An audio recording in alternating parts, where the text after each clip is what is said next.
Você acha que a frutose causa esteatose hepática, causa fibrose, causa algum tipo de alteração expressiva no fígado, cirrose hepática? Será que isso realmente existe? Então hoje eu vou explicar para que você nunca mais seja enganado. Meu nome é Aline Davi, eu sou nutricionista, mestre e doutora em Fisiologia Humana pela USP e nesse canal eu ensino nutrição baseada em evidência para que nunca mais você seja enganado pelos mitos da nutrição. Para que você então entenda todo esse processo, se a frutose causa ou não alguma alteração hepática, gordura hepática, eu tenho que te explicar alguns pontos importantes. Então, olha só, nós temos vários tipos de carboidratos. A frutose é um deles, que está presente sim em vários alimentos, vegetais, frutas, mas em maior quantidade em alimentos industrializados. Então, quando nós falamos, é claro que depende do alimento industrializado, afinal tem muito alimento industrializado que também é bom, mas quando nós falamos em alimentos mais refinados, processados, alimentos ricos em xarope de milho, xarope de glicose, nós realmente temos uma quantidade que é elevada de frutose. E aí que de fato mora o perigo. Mas vejam só que nós temos que então entender que existe lá no nosso intestino uma absorção dos carboidratos e também, obviamente, da frutose. Vejam que quando você se alimenta, nós temos então aqui, passando pelo seu intestino, na luz intestinal, existem esses carboidratos aqui e eles serão absorvidos. Vejam que nós temos nesse caso proteínas especiais para isso, SGLT1 e GLUT5, que fazem esse transporte. Quando nós falamos em transporte de frutose, quem faz essa absorção, esse transporte, é o GLUT5. Então ele vai fazer o transporte da frutose para o interior da célula do enterócito intestinal e depois o GLUT2 manda isso para a circulação.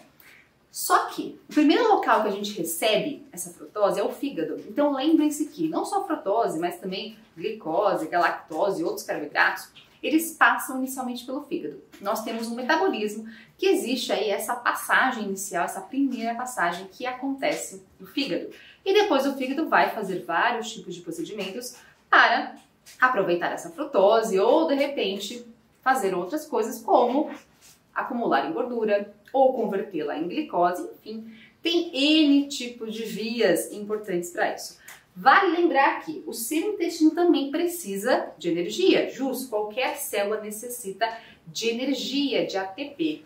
E, consequentemente, ele pode utilizar também parte dessa frutose para si próprio. Então, ele pode converter essa frutose em energia, em ATP para ele mesmo. Mas, obviamente, que com o excesso de consumo de frutose, ele não vai dar conta, não precisa de tanta frutose assim, ele vai mandar para suas células de modo geral. Ou seja, o fígado será o primeiro acometido com esse excesso de frutose. Ou seja, então, nós temos essa demanda, essa chegada de frutose lá no seu fígado. Então, ele que vai, de fato, aumentar essa demanda, vai ter essa demanda aumentada. Veja, então, que o consumo de frutose exagerado, enfim, em grandes quantidades, realmente terá uma quantidade muito alta chegando pelo GLUT5. O fígado, o intestino não dá conta, manda para o fígado e, consequentemente, nós temos esse excesso de frutose. Vale lembrar que esse excesso está relacionado especialmente com alimentos ricos em frutose, que é de fato alimentos aí mais processados, alimentos refinados, açucarados, como por exemplo, a gente pode pensar em sucos de caixinha, refrigerante, até mesmo barrinhas de cereais ricas em frutose, entre outros alimentos mais doces. Então esses realmente nós devemos fazer evitar, pelo menos, né? Então, olha só, lá no seu fígado nós temos algumas vias importantes que eu quero que você entenda. Vejam que essa sacarose, que é o açúcar de mesa, então vejam que alimentos refinados, ricos também em açúcar de mesa, nós temos ali embutida a sacarose. E essa sacarose ela é quebrada em dois tipos de monossacarídeos, ou seja, a glicose e a frutose. Então, nós temos aqui nesse sentido a via da glicose, onde, por exemplo, ela pode ser convertida, ela entra na sua via glicolítica. E uma das funções dessa via glicolítica é, por exemplo, formar ATP. A gente pode ter uma conversão dessa glicose em acetil-CoA e esse acetil-CoA pode virar, por exemplo, um substrato para a formação de colesterol. A gente tem várias vias distintas.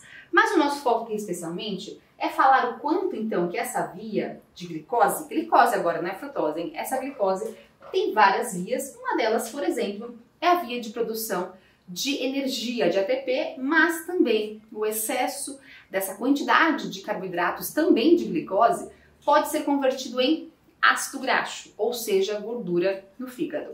Ou seja, glicose pode ser convertida em gordura em excesso? Sim. E a frutose?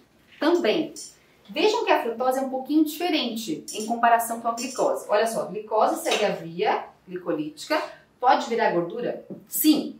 Só que repara que a frutose tem outra via adicional. Olha aqui a frutose, ela segue por essa mesma via, ó, da glicose, mas ela tem mais uma via adicional. Tá vendo aqui, ó? Mais uma via adicional. O que isso significa? Que a frutose é como se fosse uma mangueirinha chegando de água no fígado e ela tem uma bifurcação. Então não é uma mangueira única, que só tem uma via, ela faz uma bifurcação. Então essa água, ela é dividida em duas vias. Aqui é a mesma coisa. Então nós temos uma frutose que segue dois caminhos distintos. Vejam que nós temos então ativações enzimáticas diferentes para essas duas vias. Quando nós falamos em esta via aqui mais envolvida com a via da glicose, via semelhante, nós temos então a participação de uma enzima chamada de glicoquinase, hexoquinase. Na verdade, essa enzima é uma enzima que fosforila essa frutose. Dependendo do tecido, ou é hexoquinase ou é glicoquinase. No caso aqui do fígado, a gente tem a glicoquinase. E aí, nesse sentido, vejam então que nós temos essa frutose sendo convertida, assim como a glicose é, por essa via que forma acetil-CoA, que pode em excesso formar ácido graxo também. Essa via é uma via mais estimulada pela insulina, então quando você tem mais insulina, consequentemente você tem maior estimulação dessa via. Quando você tem menos insulina, menor estimulação dessa via. Só que a frutose tem preferencialmente essa outra via adicional, que a enzima é a frutoquinase. Vejam que ao invés de converter frutose em frutose 6-fosfato, nós temos a conversão de frutose em frutose 1-fosfato. E aí eu tenho uma via adicional para também formação de gordura. Lembrando que essa via, ela não é estimulada pela insulina, então em qualquer momento você terá uma estimulação dessa via. É uma via que está sempre fluindo, é uma via que está sempre acontecendo de modo preferencial. Ou seja, a frutose tem duas vias para a formação de gordura. Claro que não é só formação de gordura, ela pode ser convertida em energia, em ATP, ela pode ser convertida em acetil-CoA, e acetil-CoA é uma molécula muito coringa, ela vira um monte de coisa, né? Lembrando que no fígado nós temos também produção de corpos cetônicos, entre outros fatores. Ou seja, o problema é o excesso, porque a gente só terá acúmulo de gordura, de ácido graxo, caso exista um excesso. Então, todas as vias vão acontecer ao mesmo tempo. Eu posso ter direcionamento de frutose para acetil-CoA, para ATP, formação de colesterol, depende, claro, do momento que o paciente está vivenciando. Qual que é a questão envolvida? Será que é um paciente que está numa restrição alimentar muito severa? Um paciente que tem uma dieta cetogênica? Pois bem, então esse acetil-CoA será convertido em corpos cetônicos. É um paciente que está após a alimentação, comeu bastante, consequentemente nós temos aí uma preferência em formação de energia, é uma possibilidade, mas também em acúmulo em gordura, em ácido graxo. Vale lembrar também que não é só carboidrato que faz isso.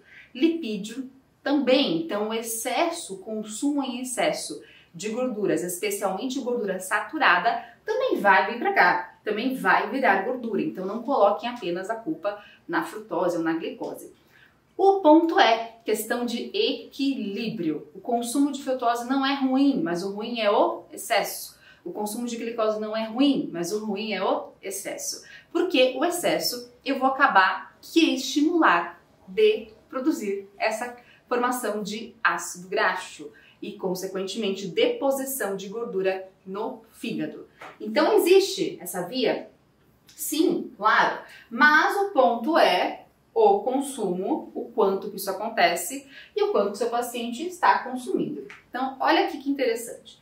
Esse trabalho, ele está verificando a lipogênese, ou seja, a formação de gordura. No caso aqui, nós temos a comparação de 3 grupos. E olha que interessante. São 6 pessoas só que consumiram, só para a gente ter noção do que acontece. É um trabalho mais limitado, obviamente, todos têm uma limitação, né? E veja o que nós temos aqui no caso. Diferenças em relação às proporções de carboidratos. Nós temos 85 gramas de açúcar, que é glicose ou que é frutose. Primeiro grupo, 25% de glicose e 75% de frutose. O segundo grupo, 50-50, glicose e frutose. E o último, 100% glicose. Vejam que o gráfico de maior lipogênese é naquele grupo que consome mais frutose. Então, realmente, nós temos essa condição mais envolvida com a frutose causar mais lipogênese.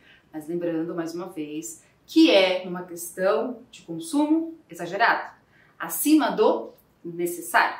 E isso pode acontecer realmente em várias situações. E para fazer uma correlação disso com um número de fruta, seria aproximadamente 8 bananas. É bastante, né? Talvez algum paciente que seja um fisiculturista ou um paciente que treina pesado vá comer 8 bananas por dia. E tudo bem, porque ele merece, ele precisa, ele vai gastar muito. É outra história, né, gente? Agora, um paciente que tem obesidade, um paciente que tem toda uma alteração metabólica, comer 8 bananas talvez seja um pouco demais. E lembrando que se ele comer só 8 bananas o dia inteiro, tudo bem, não tem problema, né? Ou seja, vale lembrar que o que importa é o superávit calórico. Você vai calcular o quanto que ele pode consumir em calorias e o que for a mais realmente vai ser prejudicial. E lembrando que, mais uma vez, o controle de proporções de carboidratos, proteínas e lipídios, a qualidade alimentar também, obviamente, que é necessário, né, gente? Ou seja, aqui nós temos outro trabalho que eu achei bem interessante, que ele faz uma marcação com o radioativo, é o carbono 13, que ele faz uma marcação na frutose para ver o caminho que ela faz no seu corpo. Então o paciente consome, né, esse tipo de componente e a gente consegue verificar para onde que ele vai. Isso é bem interessante para a questão aí de bioquímica, né, fisiologia, para entender qual que é o destino de cada composto. Então ele fala o seguinte, ó, o metabolismo intestinal da frutose depende da quantidade consumida. Foi o que a gente falou já. Veja então que a quantidade, se for pequena de frutose, o intestino vai utilizar boa parte disso para ele próprio. Se de repente a quantidade é maior, o intestino vai utilizar uma parte, mas o restante realmente vai para os outros tecidos, né? Incluindo especialmente o fígado. Então vejam que nós temos aqui uma demanda de frutose no fígado e por conta disso nós temos vários xaropes de milho de glicose adicionados na alimentação e a gente sabe que isso teve um aumento ao longo dos anos. Hoje em dia as indústrias se preocupam mais em relação a isso, mas nem todas, obviamente, e a gente sabe quanto que o consumo de alimentos refinados cresceu bastante nos últimos anos. E por isso, obviamente, que a gente tem um prejuízo nesse sentido, né? Então é muito diferente falar de fruta e falar de alimento processado, industrializado, com alto teor de frutose. Esse outro trabalho é interessante porque tem uma meta-análise que avaliou que mais de 500 mil pessoas, na verdade. Ou seja, é algo muito expressivo. 17 trabalhos com mais de 500 mil pessoas que foram avaliadas. E ele fala o seguinte, o maior consumo de fruta esteve inversamente associado com o aumento da circunferência da cintura e com a adiposidade. Ou seja, comer fruta é ótimo, não é só pelo sabor que é delicioso, mas também pela questão das fibras, compostos bioativos, fitoquímicos, presentes nas frutas. Então, é um alimento muito interessante. Você pode me falar assim, mas e o suco? Poxa, o suco realmente tem uma densidade calórica muito maior, uma quantidade de carboidratos que é realmente maior, e esse consumo deve ser mais moderado. Ou seja, o suco não seria tão interessante, mesmo natural, em comparação com uma fruta. Se possível, colocar mais frutas do que o suco. E nesse sentido, dá para tomar o suco? Até que dá, mas que você ajuste essas quantidades, né? Então vejam que a fruta, ela é super interessante. Esse outro trabalho aqui nós temos, então, a comparação que é o aumento do uso de xarope de milho, que vem crescendo bastante, né? Em alimentos refinados, processados, aí sim, a gente tem uma correlação com a obesidade, de fato. Então, vejam que isso aumentou ao longo dos anos, né? Quando a gente pensa nessa questão, vejam quanto que teve aumento no consumo desses alimentos mais processados e refinados com a adição de xarope de milho. E, consequentemente, isso pode estar correlacionado com uma chance maior de obesidade. Lembrando que vários adolescentes, especialmente, adoram, né? E adultos também, né? Adoram consumir refrigerantes, sucos de caixinha e por aí vai. Então esse que seria o problema principal e realmente esses alimentos nós temos que fazer uma certa limitação. Ou seja, nós podemos consumir alimentos que têm frutose, especialmente as frutas que são incríveis, mas para alimentos refinados, ricos em açúcares, a gente tem que fazer um certo controle. A gente sabe o quanto que hoje em dia aumentou tanto a quantidade de pacientes com esteatose hepática e realmente é um ponto que nós precisamos de alta atenção.